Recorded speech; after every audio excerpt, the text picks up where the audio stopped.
Dans une journée, le soleil frappait fort sur la piscine communautaire, inondant l'endroit d'une lumière éclatante. L'air vibrait des rires des enfants qui s'éclaboussaient, des éclats de voix joyeux, des plongeons bruyants. Des familles de toutes origines étaient installées au bord de l'eau, leur peau chauffée par l'été, leur sourire reflétant l'insouciance d'une journée parfaite. Mais cette harmonie n'était qu'une illusion fragile. Car dans un coin, des regards s'attardaient un peu trop longtemps sur certaines familles. Des chuchotements discrets serpentaient entre les transats. Tout le monde n'était pas accueilli avec la même chaleur. Pour certains, cette piscine n'était pas un simple lieu de détente. C'était un territoire, un espace où certaines présences dérangeaient. Et bientôt, cette tension invisible allait exploser en plein jour. Au milieu de la foule, une jeune fille noire nommée Lila, âgée d'environ 8 ans, était assise dans son fauteuil roulant coloré, au bord de la piscine. Elle regardait l'eau onduler doucement pendant que son aide-soignante, une femme calme et patiente, lisait un livre à côté d'elle. Le visage de Lila s'était illuminé d'un sourire alors qu'elle observait les autres enfants barboter dans la piscine, ses yeux remplis d'émerveillement.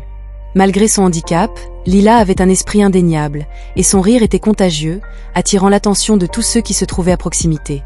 Elle avait pointé du doigt un groupe d'enfants jouant à Marco Polo, et son aide-soignante avait rigolé doucement, partageant le moment. Mais tout le monde n'était pas si enchanté par la présence de Lila. Dans un coin de la piscine, l'officier Blake, un policier hors service à la tête brûlée, dans la trentaine, se détendait avec ses copains. Ses yeux scrutaient la zone alors qu'il sirotait une boisson fraîche. Il avait remarqué Lila et son aide-soignante presque immédiatement, et son visage s'était crispé d'irritation. Ce n'était pas le fauteuil roulant ou le sourire de la fillette qui le dérangeait. C'était le son de son rire, la joie qu'elle dégageait. La façon dont elle perturbait sa perception de ce à quoi devait ressembler une journée parfaite à la piscine. Il avait froncé les sourcils, son humeur s'assombrissant. L'insouciance ambiante semblait le déranger, comme si le bonheur de Lila interférait d'une manière ou d'une autre avec son droit autoproclamé à la paix et au calme. Ce qu'il ne réalisait pas, c'était que la femme qu'il observait de l'autre côté de la piscine était bien plus qu'une simple spectatrice. Elle était la mère de Lila.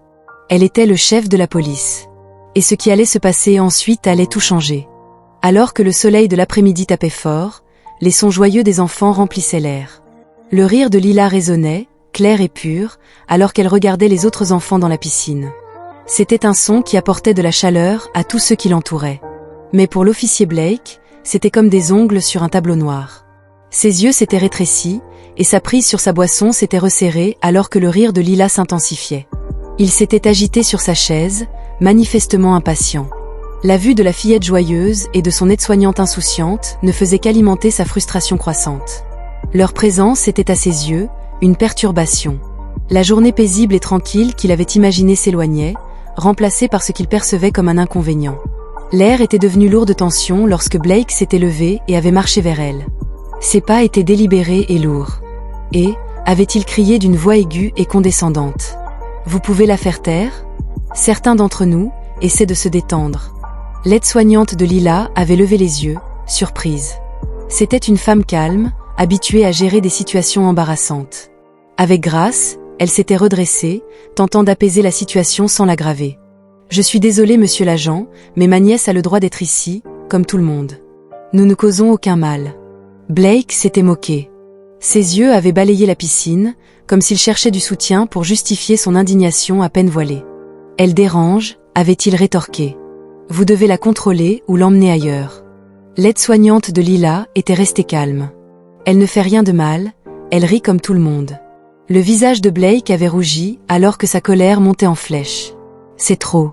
Les gens viennent ici pour se détendre, pas pour écouter un enfant bruyant en fauteuil roulant en quête d'attention. » La patience de l'aide-soignante s'était amenuisée. « Elle n'est qu'une petite fille », avait-elle répondu fermement. « Elle a le droit d'être ici comme tout le monde. » Invisible pour Blake, une silhouette s'était tenue sur le côté, cachée dans l'ombre des arbres bordant la piscine. Rachel Carter, la mère de Lila. Le chef de la police regardait l'échange se dérouler avec une fureur silencieuse qui bouillonnait en elle. Vêtue avec désinvolture d'un chapeau de soleil et de lunettes de soleil, elle s'apprêtait à intervenir. Elle s'était fondue dans la foule, mais ses yeux étaient restés fixés sur Blake.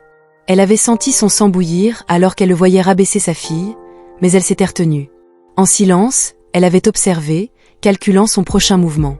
La tension dans l'air était devenue palpable lorsque Blake s'était rapproché. Ses mots étaient devenus plus venimeux. « Il ne savait pas encore que ses actions ultérieures déclencheraient une chaîne d'événements qui le conduirait à sa perte. La tension crépitait dans l'air tandis que la colère de Blake se peignait sur son visage, formant un masque de fureur. « Tu crois que tu peux la laisser se déchaîner comme ça, perturbant la paix de tout le monde ?» Ces mots avaient coupé l'air comme une lame.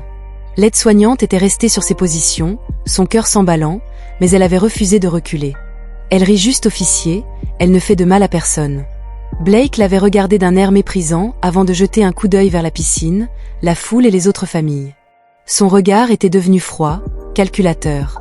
C'est un espace public. Elle fait une scène et vous l'utilisez juste pour la sympathie, n'est-ce pas?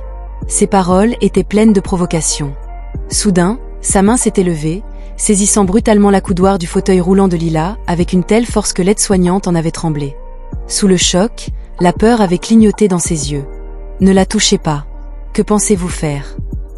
Mais Blake, consommé par sa frustration, n'avait pas écouté. Le feu du moment brouillait son jugement. D'un geste brutal, il avait commencé à faire rouler la chaise de Lila vers la piscine. « Je vais vous dire à quoi ressemble une vraie perturbation », avait-il marmonné, serrant les poignets avec force. « Sortez-la d'ici ». Les passants avaient commencé à murmurer, des regards inquiets s'échangeaient alors qu'ils voyaient la situation leur échapper. Quelques parents avaient élevé la voix pour protester contre les actions de Blake, mais ils les avaient ignorées, devenant de plus en plus erratiques à chaque pas. L'eau de la piscine s'approchait dangereusement. « Arrêtez !» avait crié une voix. Mais il était trop tard. Dans un accès de rage, Blake avait violemment poussé le fauteuil roulant, le faisant basculer par-dessus bord. Le corps de Lila avait été projeté dans l'eau dans une éclaboussure esséurante. Ses bras s'étaient agités sous le choc tandis qu'elle luttait pour rester à flot. Le chaos avait immédiatement éclaté autour de la piscine. L'aide-soignante avait hurlé et s'était précipitée vers le bord de l'eau, les mains tendues. Les gens avaient crié, certains se bousculaient pour aider, tandis que d'autres plongeaient immédiatement pour tirer Lila hors de l'eau. Son visage était pâle, mouillé, et elle haletait en cherchant son souffle. Blake, lui, était resté figé un instant, regardant la scène se dérouler avec un sentiment de satisfaction tordue. Un sourire suffisant s'était dessiné sur ses lèvres alors qu'il observait la panique se propager autour de lui. C'était une victoire. À ses yeux, il leur avait donné une leçon de respect et d'ordre. Mais son moment de triomphe avait été de courte durée. Les passants avaient sorti Lila de l'eau, la mettant en sécurité. Puis, un son inimitable avait rempli l'air. Le hurlement strident des sirènes. Les yeux de Blake s'étaient écarquillés lorsqu'il avait réalisé, trop tard, qu'il avait franchi une ligne qu'il ne pourrait jamais effacer. Autour de lui, le chaos ne faisait que commencer. La piscine était en ébullition. Les passants s'étaient précipités aux côtés de Lila, imposant de la calmer et de s'assurer qu'elle allait bien. Son aide-soignante s'était accrochée à elle, murmurant des paroles rassurantes, tandis que d'autres criaient à l'aide pour alerter les sauveteurs et la sécurité. L'eau autour du fauteuil roulant de Lila ondulait encore, témoin des conséquences du choc. Le rire insouciant d'il y a quelques instants avait disparu, remplacé par les sons de la panique. L'officier Blake souriant se tenait à quelques mètres de là, toujours figé, un tordu sur le visage. Sa poitrine se soulevait et s'abaissait sous le poids de sa respiration saccadée. Il observait la scène, persuadé qu'il gardait le contrôle, que ses actions avaient eu l'effet escompté. Mais soudain, une voix forte et inébranlable avait percé le vacarme. La foule s'était écartée comme la mer Rouge, laissant place à une silhouette imposante avançant d'un pas déterminé. Là, face à lui, se tenait le chef Rachel Carter. Son expression était d'un calme glacial, mais une fureur contenue brûlait dans son regard, une colère si intense qu'elle aurait pu faire fondre l'acier. Vêtue avec simplicité, elle n'en imposait pas moins par sa seule présence. En un instant, toute la suffisance de Blake s'était évaporée. Ses yeux s'étaient écarquillés sous le choc, et pour la première fois depuis le début de cette épreuve, sa confiance avait vacillé. « Je n'ai pas » bredouilla-t-il en reculant, sa voix vacillante. Son regard oscillait entre Carter, Lila et le chaos qu'il venait de semer, son esprit tentant désespérément d'assembler les pièces de la situation. « Je ne vous avais pas reconnu. » Ni elle, ajouta-t-il précipitamment, comme si cela pouvait justifier ses actes, comme si cela pouvait atténuer l'horreur de ce qu'il venait de faire. Les yeux de Carter s'étaient rétrécis tandis qu'elle avançait vers lui, sa voix basse et tranchante comme une lame. « Tu n'as pas reconnu ton chef de police qui se tient ici, devant toi? Et tu n'as pas reconnu ma fille? Comme c'est pratique. » Elle avait pris une profonde inspiration, sa mâchoire se serrant sous la colère. « J'ai tout vu Blake, chaque instant. » Le visage de Blake avait blêmi. « Je ne voulais pas. » Il n'avait pas eu le temps de terminer. Carter avait levé une main, l'interrompant net. Pas d'excuse, avait-elle coupé froidement. Tu as franchi une ligne qui ne peut être effacée. Ses yeux avaient balayé le bord de la piscine, croisant les regards des témoins, encore sous le choc, hésitant à parler. Carter ne leur avait pas laissé le temps d'hésiter. Appeler des renforts, avait-elle ordonné. Cette situation sera gérée professionnellement. Elle s'était ensuite tournée vers le personnel de la piscine, sa voix inébranlable. Je prends les choses en main à partir d'ici. Blake, lui, était resté figé, vidé de toute couleur. Le poids de ses actes s'abattait enfin sur lui. Il savait, au fond de lui, que son arrogance l'avait mené à un point de non-retour. L'atmosphère avait changé. L'assurance de Carter dominait désormais l'espace. Blake, autrefois si sûr de lui, se retrouvait exposé, vulnérable. Puis, au loin, le hurlement strident des sirènes avait brisé le silence. L'univers de l'officier Blake s'effondrait sous ses pieds. Les policiers arrivés sur les lieux avaient rapidement évalué la situation. Leur regard s'était durci en observant les preuves accablantes. Lila, tremblante mais en sécurité, la piscine en plein chaos, et Carter, debout, imposant son autorité incontestable. Blake avait ouvert la bouche, tentant d'articuler une dernière excuse, mais les agents n'avaient pas la moindre intention de l'écouter. Sans hésitation, il s'était avancé et lui avait passé les menottes. Le claquement métallique avait résonné comme un verdict sans appel. Qu'est-ce que... avait-il balbutié, le regard affolé. Je n'ai rien fait de mal. Mais c'était trop tard. Les preuves de ses actes étaient irréfutables. Sur place, il avait été arrêté pour mise en danger d'enfant, abus de pouvoir et mauvaise conduite. Alors qu'il était escorté au loin, la foule, d'abord choquée, était restée figée dans un silence lourd de sens. Peu à peu, le poids du moment s'était installé. Blake, autrefois un officier de police, n'était plus qu'un criminel, tenu responsable de ses actes. Mais l'impact de ce qui venait de se produire ne s'arrêtait pas là. La communauté, horrifiée par l'événement, s'était immédiatement ralliée à Lila et à son aide-soignante. Le soutien avait été écrasant.